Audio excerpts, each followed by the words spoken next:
Morning, Heavenly Father, we come to you today, business of the county.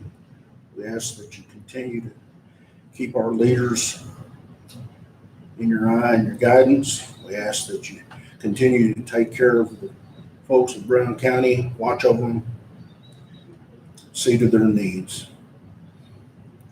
We ask that you continue to watch over us weather-wise, provide for us in the things that we need daily. We thank you and pray in your name. Amen. Item number 3 is citizens' comments. I don't have anyone that signed up to speak. If you come in late and would like to speak, raise your hand so I can recognize you, get you the proper form to fill out. All right, I'd like to move immediately down to 7E is in Edward, which is Commissioner Kelton, Precinct 2. Due to the COVID-19 outbreak, a daily discuss of changing needs that may arise and discuss any reports of concerns and needs and responses the county needs to take regarding the COVID-19 outbreak. Lisa's with us. Lisa, you'd like to come on up. I know your time is very valuable.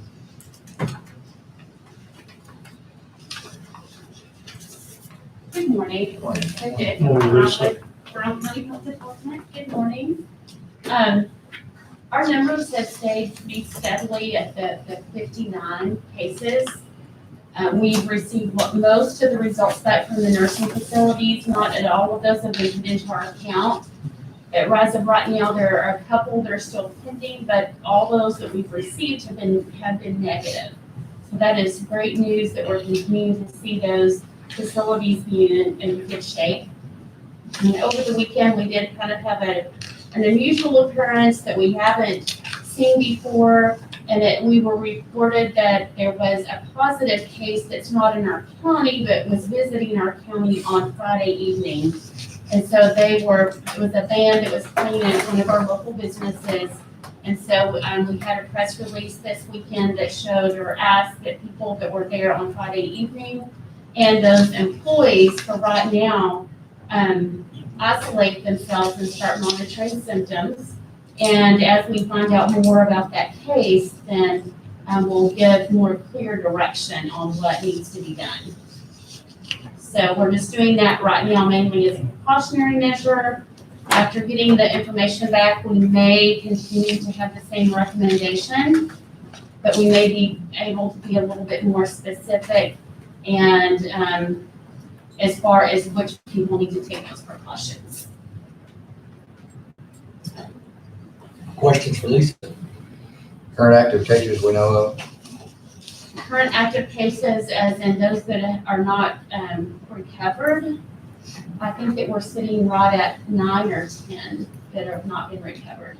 So the majority of those are going to be cases that are still in the nursing facilities. And so they should be recovering. They use kind of a little bit different method than some other cases do as far as recovering, just because of the closeness of their facility. So will that mean they've had it for a long time? Basically, they're just not Yes. gonna, they're not saying 14 days and see if they're saying. Right.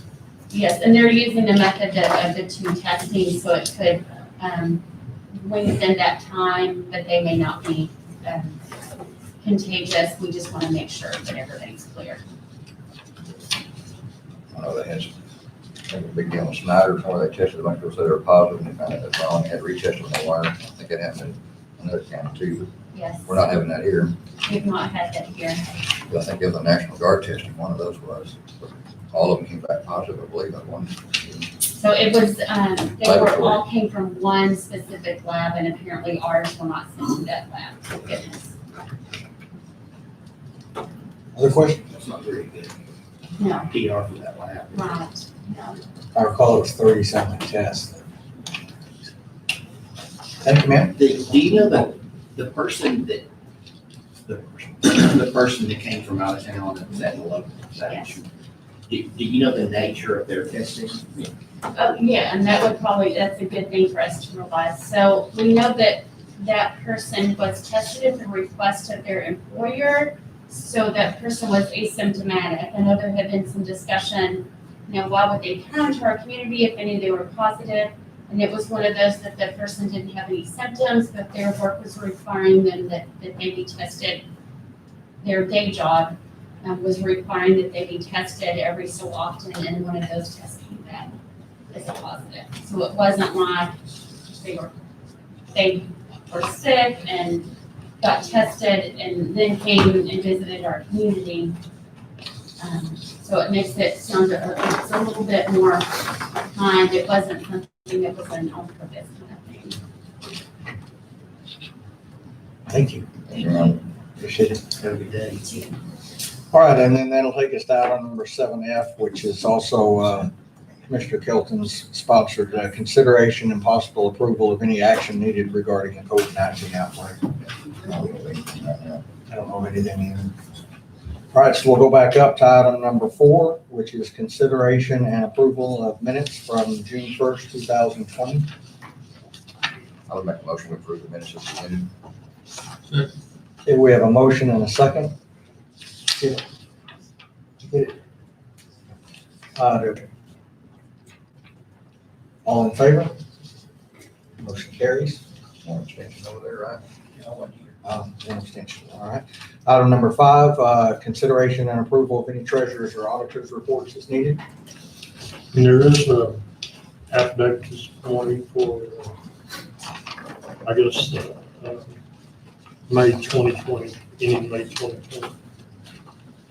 The affidavit says Commissioners Court states that the requirements of subsection C of section 114.026 of Texas Local Government Code have been met. The treasurer and auditor have submitted a report to the Commissioners Court for May 31, 2020. The court has compared and examined the report and has approved it in the minutes. Attached to this affidavit is a true and correct copy of the report, including a report of the cash and other assets in the custody of the county treasurer at the time of our examination, in the amount of $17,929,355.34, approved by the Commissioners Court. I move we approve this affidavit of the treasurer's and auditor's report ending for the month of May 2020. Second. We have a motion and a second to approve the report. Any further discussion? All in favor? Carries unanimously. Item number 6, consideration and approval of payments of any bills as needed. You have the bills before you.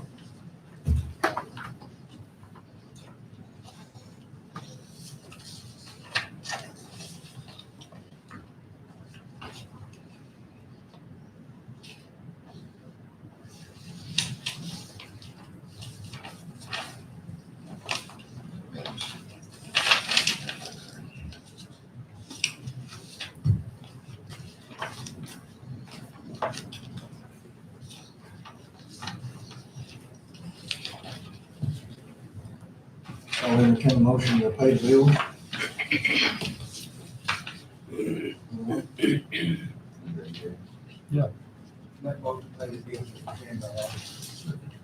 Okay, we have a motion and a second.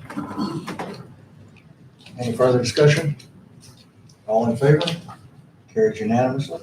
Item number, we're back down to item number 7 again. 7A is discussion and possible action regarding the Texas Association of County Group Health Renewal Review presentation as presented by Mr. Johnson. Mark?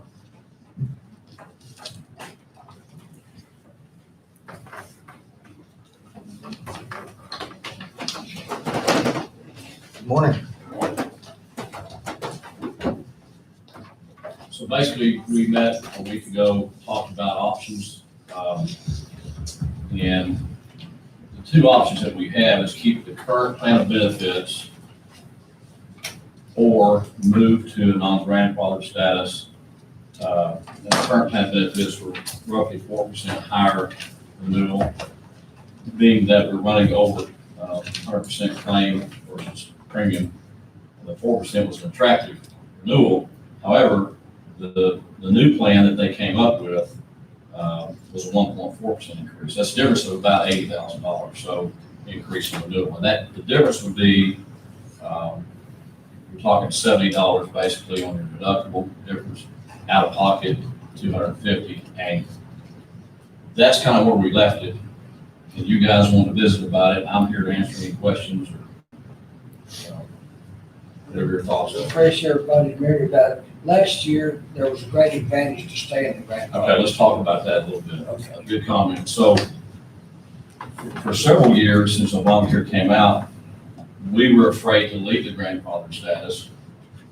And the TAC pool runs a little differently than most commercial pools. It's highly managed. And so what they did a 3-year study on counties that did go non-grandfathered.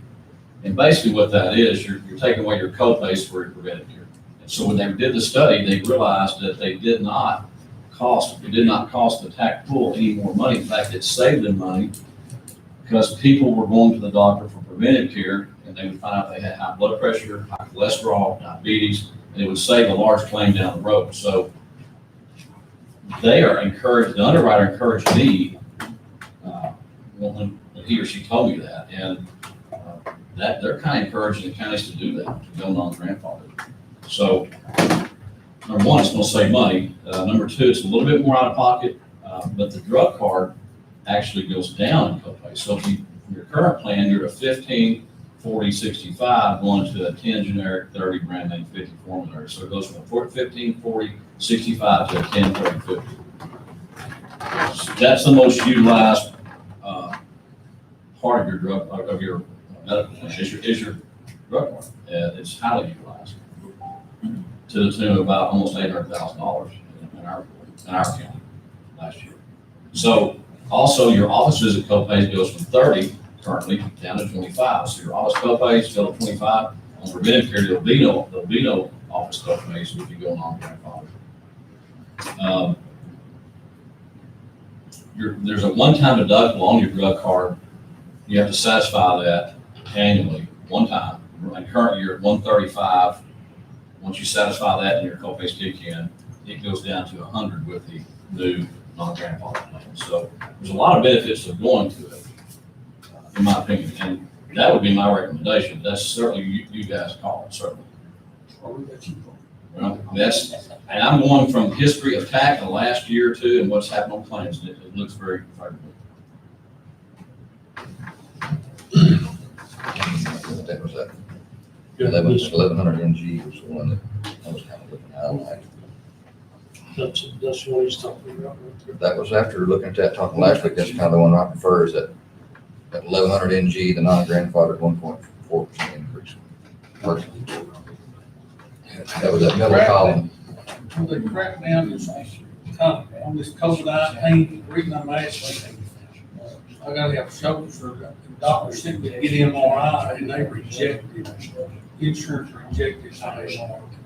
That we think, of course, we're working that claim. We think that was a mistake and we're on top of that. So we think that was a mistake on the doctor, the way they filed it. We'll be back to you personally on that. Yeah, it's a process. We have to go through a review process. In fact, I've never seen that happen, ever. That's why it has to be a mistake. So we're working on that. What are the, do you anticipate any changes in the next, I know this is a loaded question, but possible changes in the future if we went non-grandfathered, which might come back to bite us if we didn't stay with what we have? What's on the horizon, I guess is what I'm There's asking. nothing on the horizon other than what we have, Obamacare. We've had it for many years now, so we don't see surprises. Most, I would say, of our commercial plans that we write throughout the state of Texas and Oklahoma, I would say 70% are non-grandfathered now. And the reason being is for what we're talking about here, just the benefits and the claims have not hit what we thought. So I don't see any surprises. For this plan that you're talking about, what does that do to the employees' portion of like what they pay each month? So if you look, do you have a copy of this? Carrie's. Okay, yeah. So if you look at the, now you're talking about their premium, or you're talking about No, I'm Pretty talking safe, about, their out of pocket? yes, as far as what's deducted, their payroll deduction, so like for those of us who carry family, the current is 200, You're not talking about changing that at all. no change of that. Is I'm there, not, I mean, that's, is there a possibility of changing that and reducing cost as far as, because I know that in the past, we haven't been able to change that under the grandfather. right. Once you go non-grandfather, then everything's over. All bets are off and That was a good question, yeah, I didn't follow you starting, but yeah, I mean, once you change that, you can kind of do what you want to do. And that's totally y'all's call.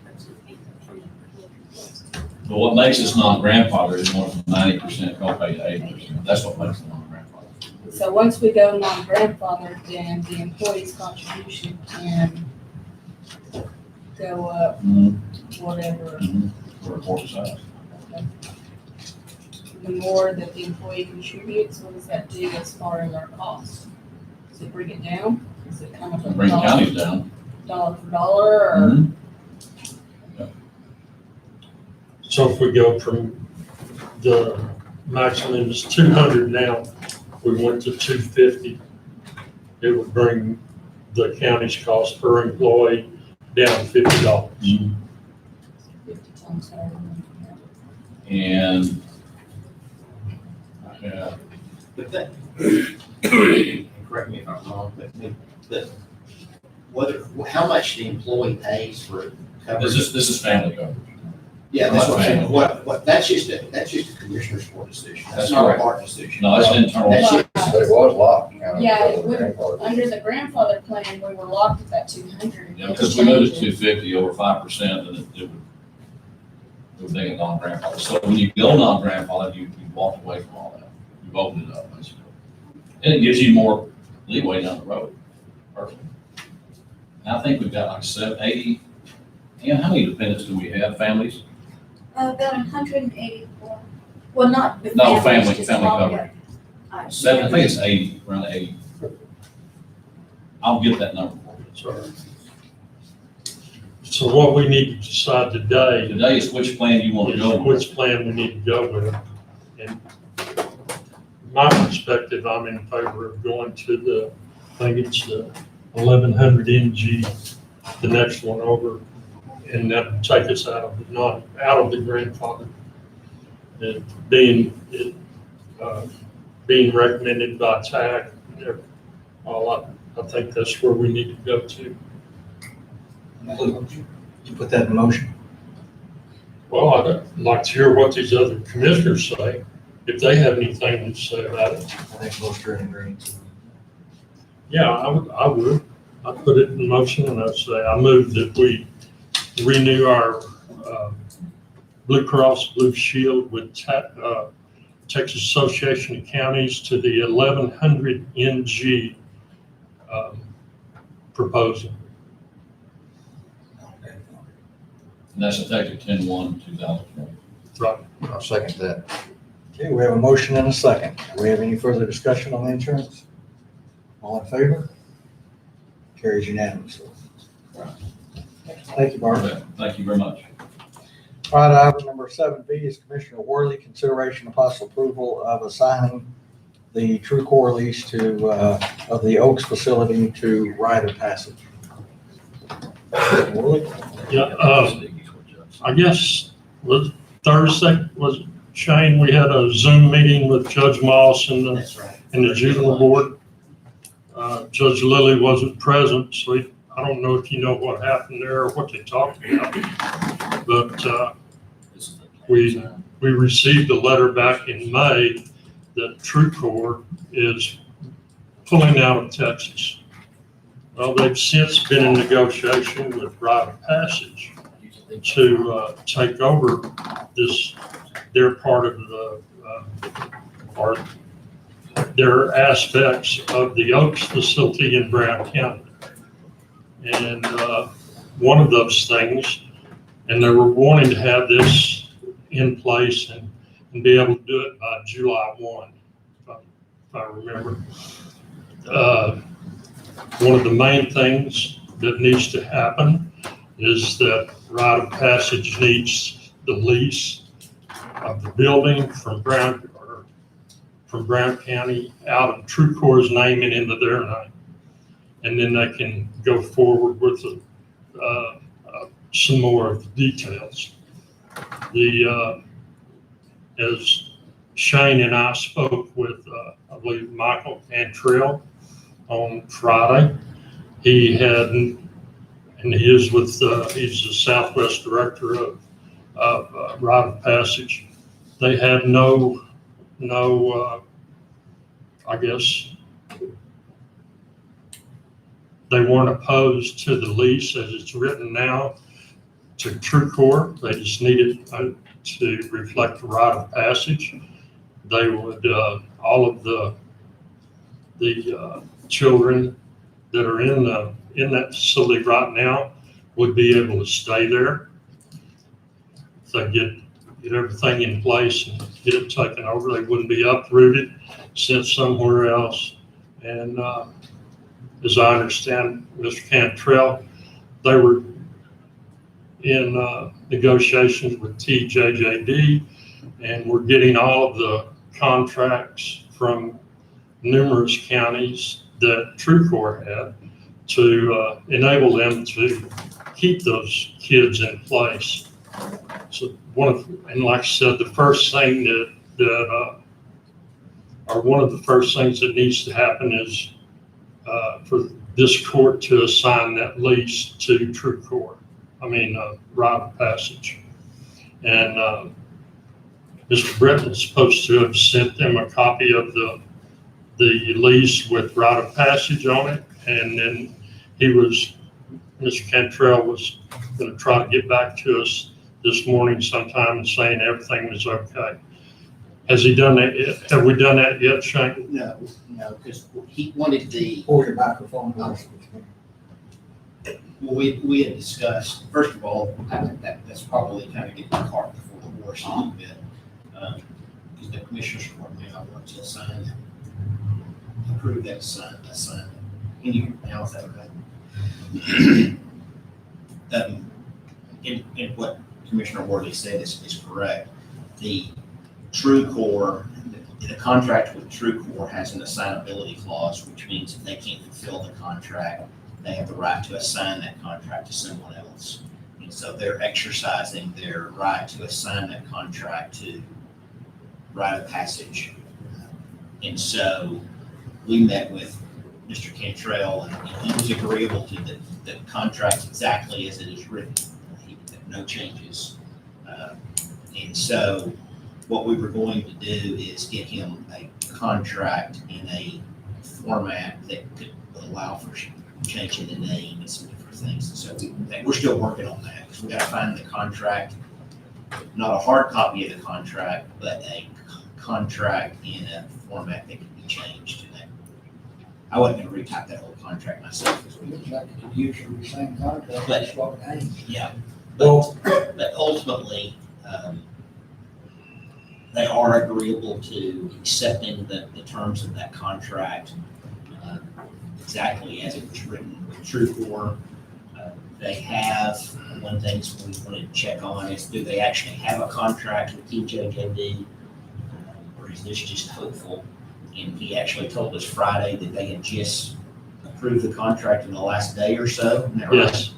And so TJJD now has entered into a contract with Rite of Passage. It's a little bit different situation because this was TrueCore's only facility in Texas, whereas Rite of Passage has multiple facilities in Texas. So they already have a relationship with TJJD. And they have a sister facility in Granbury. They're used to getting kids from our part of the state. And so it seemed like kind of a seamless transition from TrueCore to Rite of Passage. All right, and I'm gonna play devil's advocate. I wasn't at that meeting, and I apologize, I had some health issues. But over the weekend, I researched it, and even though we, in the contract, and this is what I was hoping you were here for this morning, and I just wanna make sure all our Ts are crossed and our Is are dotted. In the contract, I understand it has an assignability clause, but I can find nowhere in the government code or the local government code that allows us to, they haven't bought, TrueCore. They didn't buy any of their, facilities. They're not assuming their business. And I can't find any statute that permits us to just arbitrarily assign a contract that we put out for an RFP and awarded the bid to a company that has not bid for it. Well, So, first of all, I don't know the financial relationship. They are buying some of their assets. They are entering into a contract. I mean, they are basically buying out the contract. okay, because that's not what he told me on the Yeah, telephone. and I don't know, I don't know if he told us how much it is. Perhaps I misunderstood. Yeah, they are actually buying out, they're buying their Texas operations from them, and they're buying all of their equipment, they're buying all of their software, they're transferring employees, and so really, and then I realize you didn't know that, and so they are in effect buying out their Texas operations. Okay, because when I asked him to send me the agreement where they were actually purchasing, he said there wasn't one, that they were not purchasing. So we need to make sure that you're telling us the correct He answer. he did say that, right? Yes, Now, this was 2 weeks ago that I spoke with him, so I may be behind the curve. And again, I would love to see all the kids be able to stay and everything to be seamless. I just want to make sure that nothing comes back and bites the county. And if you'll remember, we had an additional agreement with TrueCore where they were going to staff our detention center. Right. And there had been some problems with that recently, and they had stopped. I don't know how long ago, but they had stopped recently that agreement. And so they're all for it. They're going to take back up. They're going to honor that agreement to staff our detention center. So we can get a contract. We can get a copy of the agreement between TrueCore and Rite of Passage. Okay, and the next question I have is when I'm looking at the fair market value of monthly leasing, we're way under what other facilities our size in the state is being paid. So perhaps it might be advantageous to us. They got a contract, we got to stay hooked on that deal. Well, no, we don't actually have to stay. Yeah, and we, It'd be good business to stay hooked on. I disagree. I think the best business is to put it up for bid and let the public be involved and decide which gives us the best bang for our buck. How long is left in the current contract? yeah, and I don't know that. August, I think, the end of August or. what, How long is left in the current contract? well, For bid? TrueCore had a 5-year contract, Yeah, renewable every year. So it was entered into in 18. So if we take it, I believe it was 18, could have been that's just. first part of 19, actually, when it was signed. Yeah. So that, 5 years from there and renewable every year. So, I just want to put it out there that I think what would be the harm in putting it up for bid again, even if Rite of Passage makes a fair bid and wins it, then so be it. But if not, we may be able to double our income for that facility for the county. I think we owe that to our taxpayers to at least explore that. What's it hurt? And we discussed, Mr. Worley and I, just the two of us, I mean, the plan was to put that on the agenda today, put it out there, and then to actually take action on it next Monday, right? Sure. well, whenever we could If- to expedite the time limit here, because I don't think that anybody on this court wants to jerk all those kids up and send them helter skelter throughout the state. Furlough for another 90 to 120 days, 60 of them. Local employees. Yeah, and the local employees also in that mix also. About doubled the income, we more than doubled the income what the lease was before about redoing it. And Rite of Passage did bid on it the last time too. Well, the July date is Rite of Passages, and I'm not concerned with Rite of Passage's deadlines. I don't work for Rite of Passage, I work for the citizens of Brown County. And so if they want to assume the business, then they can just deadline back, in my opinion. I know, I've got the letter here, I know exactly what they're hoping for, and, but what I would like to do is the RFP's already written. It wouldn't take us any time to publish that and put a 2-week turnaround do, and if Rite of Passage wins it again, and I'm just putting this out there, I know we don't have to take action on it today, but what is the harm? Transparency is everything. So let other companies, there may be a company out of Oklahoma that offer us twice the amount and be able to come in and take over and keep the employees and not have to move the children over there. And they're not our children, by the way. So they're all, almost all, if not all, from other counties. But I agree, I'm concerned with their well-being as well, but I'm also concerned to the taxpayer. And I just want to make sure that we're doing everything as transparent as we possibly can. I don't, and I'm not trying to throw a wrench in anybody's plans or anything. I just want to make sure that we explore all of our options. What date, and I apologize, I didn't bring the letter. What date is TrueCore ending their? July 13th.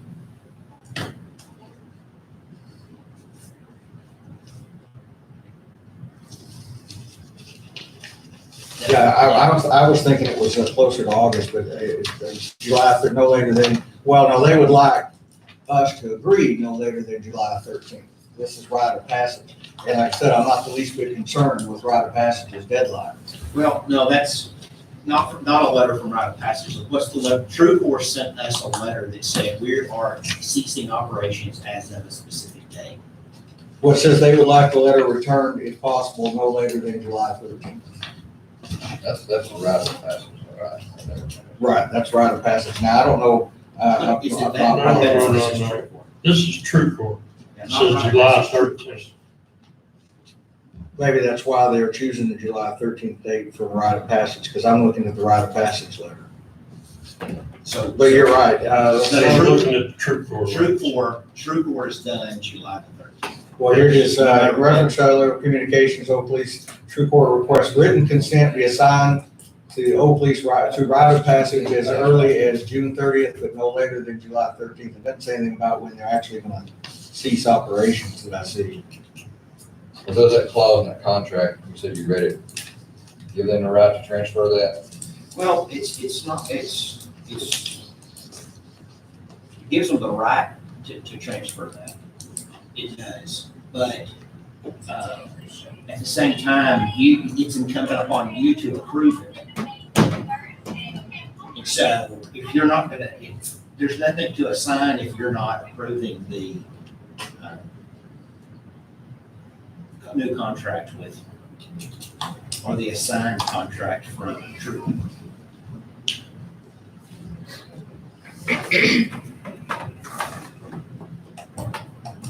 Yeah, I'm looking at both letters, and July 13th is a request date that they have an approval from us and back to this time. Is our preferably June 30th, but no later than July 13th is what they're asking. And again, I don't have a problem with it as long as we do everything transparent, as transparent as possible. But if we're getting $8,500 a month and can double that to $16,000 a month by putting it out for a fair market bid, then we'd be foolish not to do that. Especially if the RFP's already written, all we have to do is publish it and have a 2-week turnaround for companies to, and maybe nobody but Rite of Passage submits a bid, but Rite of Passage wouldn't be able to just walk into it and take it over, is my opinion. So that may be ethically correct, that may be legally correct, but it doesn't sit right with me. But we didn't enter an agreement with Rite of Passage. We entered into an agreement with TrueCore. These are just my thoughts. I understand we don't have to take action today. It's something for us all to sink in, but like I said, I'm playing devil's advocate and throwing that out there. So we can take action if you like, or we can do what you intended and put it back on the agenda and take action next Monday. And I would feel, and this is like a personal opinion, a legal opinion. I absolutely agree with what you're saying about transparency. I would feel much differently about it if I thought that was not fair market value. But we went through a bidding process and which determined fair market value in essence. And I believe that is fair market value. We didn't take the highest bid though. No, we did not. I wasn't involved in that process. Was before I got on the Yeah, board. time It takes was the highest. before I started coming. took the one that was already established and had something going on with it. Right, for the sake of keeping the employees, which, So at that time, you took less money, or we did, I guess. How much less? I don't remember what the There number was. wasn't much, was it? I don't remember. 500 or, It was minimal figure. We'll have to go back and see, but we had a bid. It was right passage, I think it did get a little more, wasn't it? I don't know who it Don't was. remember. I kind of remember this is going to be the right of passage, may have bid more at that time, but at that time, they didn't want to upset. No, we were going, The reason for it, because this project's gonna move all the kids. they're gonna move all the kids and all the employees, it's gonna be out about 60 to 90 days or more furlough money. Or That's, I mean, that long ago we went through that, but I don't remember the numbers. well, I can have all this. I think it had something to do with rite of passage, just bid was contingent upon them entering into a contract for the kids that were out there or something. Yeah, And it was in We're the same place we were that time, only now this time it's three-quarter lead. But I mean, if we look at the similar sized facilities down in like, I think it's at Rockport, they're getting considerably more than what we're being paid per month for the same number of juveniles in the same size facility. I mean, it's significant increase, not quite double, but we're not talking $500 a month more. I'm just saying, what's the harm in putting it out there?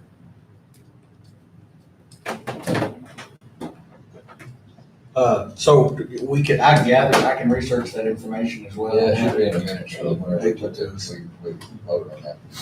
Since you've had this since May 14th.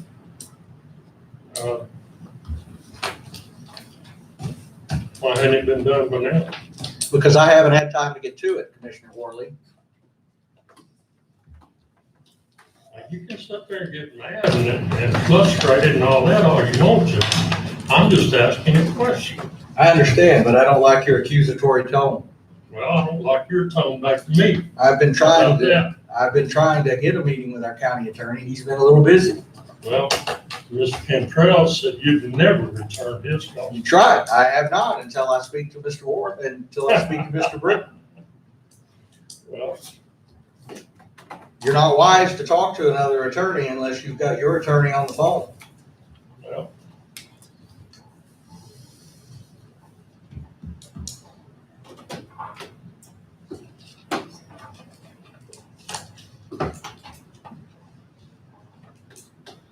So what's gonna happen, we're gonna have it on the agenda again for next week. We'll have some. That'd be fine with me. Have some, maybe some numbers of what we were offered last time, but the other two bids from the previous time we did this. And just see if we're comparing, the judge is talking about what is one of the most money, what is a comparable 70 square foot, whatever, we went through all this before, I mean, that long ago we did all this. It was January or February of last year. So, I believe it was January when it was approved. It was awarded, I'm thinking, fall of 2018 before I came on the court. Somewhere around there, if memory serves right. And then we actually approved the contract. It was one of the first contracts I signed when I took over as judge. So. All right, if we're gonna get this information, bring it back, we'll also get the information on any other, we can include a copy of the RFP for everybody to review and the other information. I'd also like to know exactly how many juveniles do we have out there and how many employees are we currently sitting at? I don't think any of us have that information. Can you get some figures on some comparable places, how much money they get? You bet. There's not many in the state that are our size. Most are smaller. Yeah. But we'll, They probably have a capacity and then bid so much per kid. You know, like the one that you get, rock Right. one that size. Right. See if you can get us yeah, some we figures on haven't been that long ago. what they lease for and what the difference is there. All right, so and I'll get that information for you. Amy and I will get that together. So we'll move to item number 7. C is also Commissioner Worley, consideration and approval of adopting an order regulating the use of certain fireworks for July 4th fireworks season. Well, that's something we have to do every year is, if we want to limit fireworks, we have to do it on June 15th. the burn ban is still in place right now. But I have no qualms about letting fireworks, or not restricting fireworks at this time.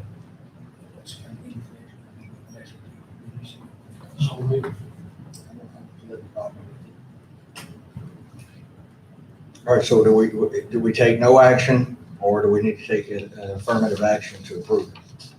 Yes, one of different, this is one of mine, this is one of mine. Someone has to take action to disapprove it, so yeah, you're right, so why don't we, when this one is. Commissioner Court must adopt the order to regulate fireworks in the area's drought position before June 15th. So if we want to limit them, we have to adopt an order. If we don't want to limit them, we don't have to do anything. Take no action. All right, so is everybody in favor of taking no action? Yes.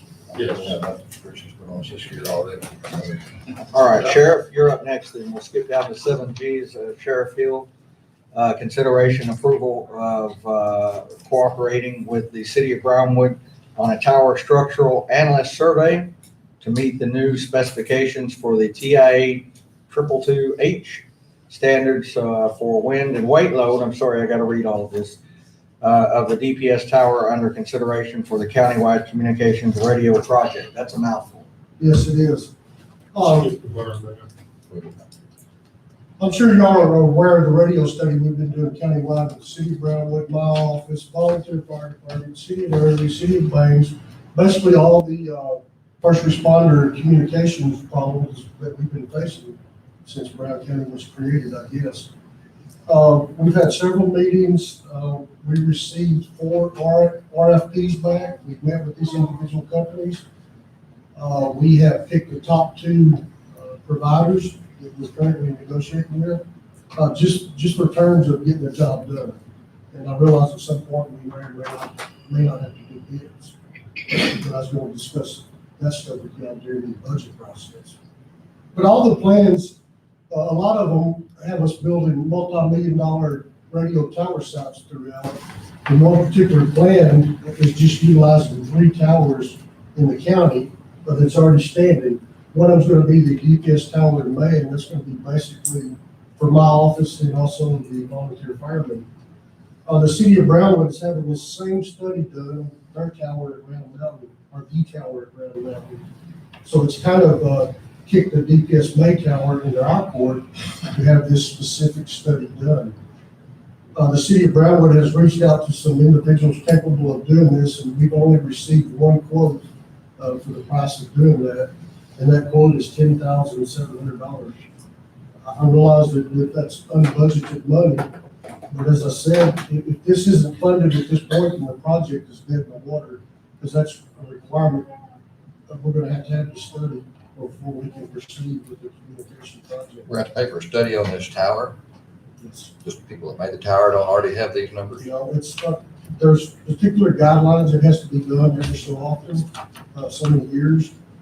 The tower was built approximately 20 years ago, and it's my understanding there has not been a study done on it. And DPS, Was there any, excuse me, was there any half and half with the city? Is the city paying anything, or we pay all of it, or? The city's paying this whole amount at Round Mountain, which it's going to benefit my office, because one of my attendants is going to be there too.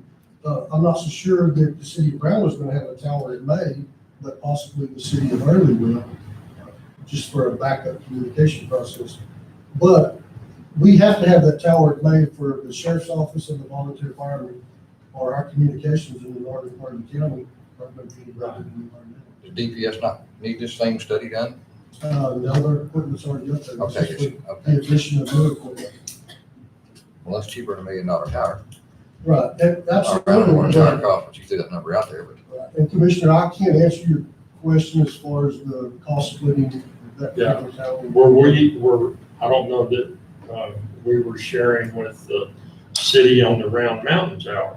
I don't know who that is. Yes, we are, and they're footing the bill for that one, so I'm assuming we're on our own as far as this one. And I have seen where there are several cell phone towers, new towers, I guess,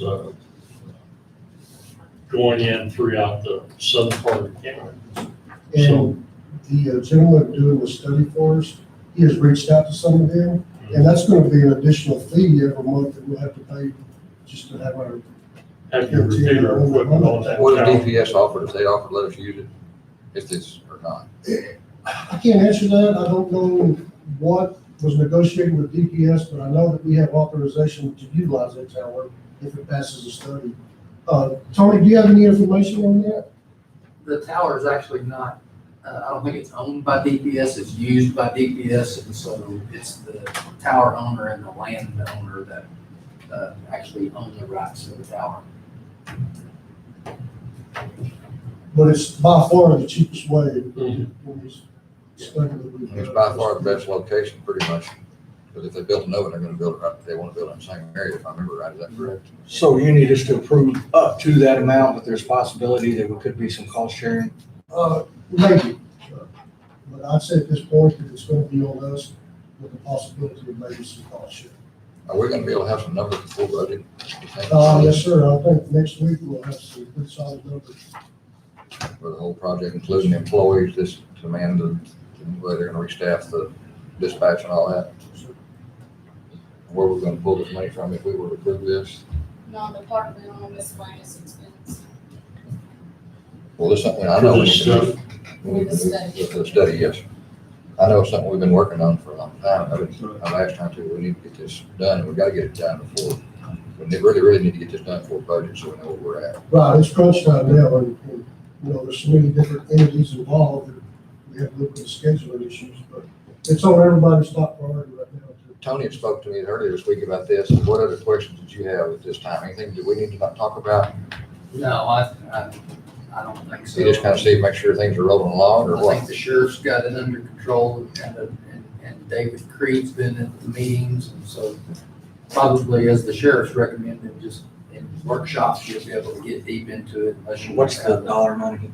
10,700 is the quote we have for Intertech out of Austin, Texas. All right, so I'll make a motion that we approve the cost of up to $10,700 for the, the analysis of the sheriff's department. Did you say there's three in Franklin? There's currently 3 towers? Well, actually, one tower we're looking at utilizing is in Richland Springs, which that's gonna take care of our southern portion. And we were gonna have to build a new tower at Richland, but because we're able to utilize that one in Richland Springs, it's a couple $1 million. So it doesn't need a study on that. No, it's. Okay, anyway, I was gonna second this motion. Yeah, up to $10,700 for the contract is my motion. And we have a second. Do we have any further discussion? All in favor? So Sheriff? Thank you, Jeremy.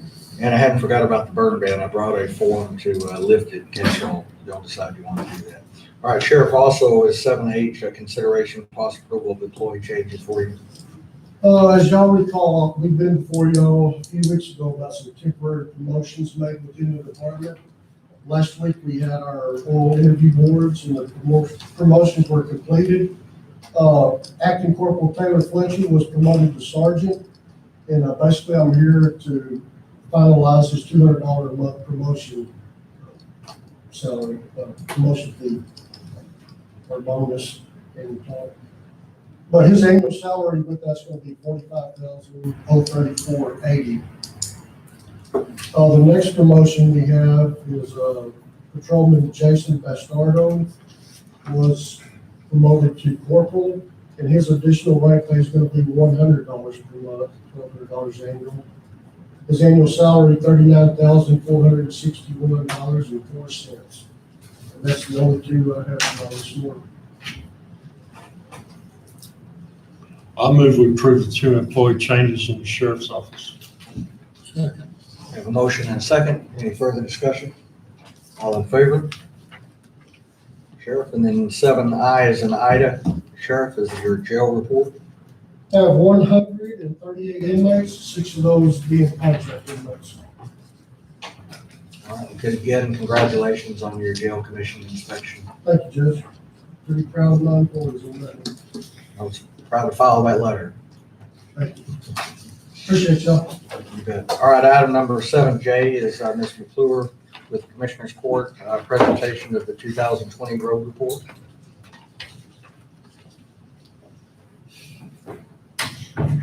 Sorry. I have the 2020 annual road report. Typically, we don't come before the court. I just have always given it to the county clerk, but since we had issues with it this last go around, it's probably better for us to go ahead and make sure that it's up record that this road report for each precinct has been submitted, and then it goes before the grand jury at their next meeting, which is scheduled for June the 18th. And I think Bob stepped out, but if the issue was one of our grant applications, they needed a Yes. copy of where the court had approved it. Yes. So, all I have to do is hand it over to the clerk, unless there's anything else y'all need to do. Do we need to make a motion to accept the road reports? Wait, I make a motion to accept the yeah, road reports maybe for all four it's- precincts. the way it's- Okay, we have a motion, is there a second? Second. We have a motion and a second. Thank you, ma'am. Thank you. All right, and item number 7D is consideration and approval with regard to action on the burn ban. Mr. Shaw and I discussed it earlier, I think you said y'all are in agreement to take no action on it. Well, that's our local guys too. And you said it's a red flag, but see, Yeah, well, small. a red flag. I mean, I mean, monitoring. I'd like to see it stay in place. I guess, yes. I'll bring the form every meeting from here on out, just in case. All right, so, I guess do we want to meet again, on the 15th? Is that what I'm showing, Yes, we need to. next Monday? All right, so until the 15th, we are adjourned. Thank you, gentlemen.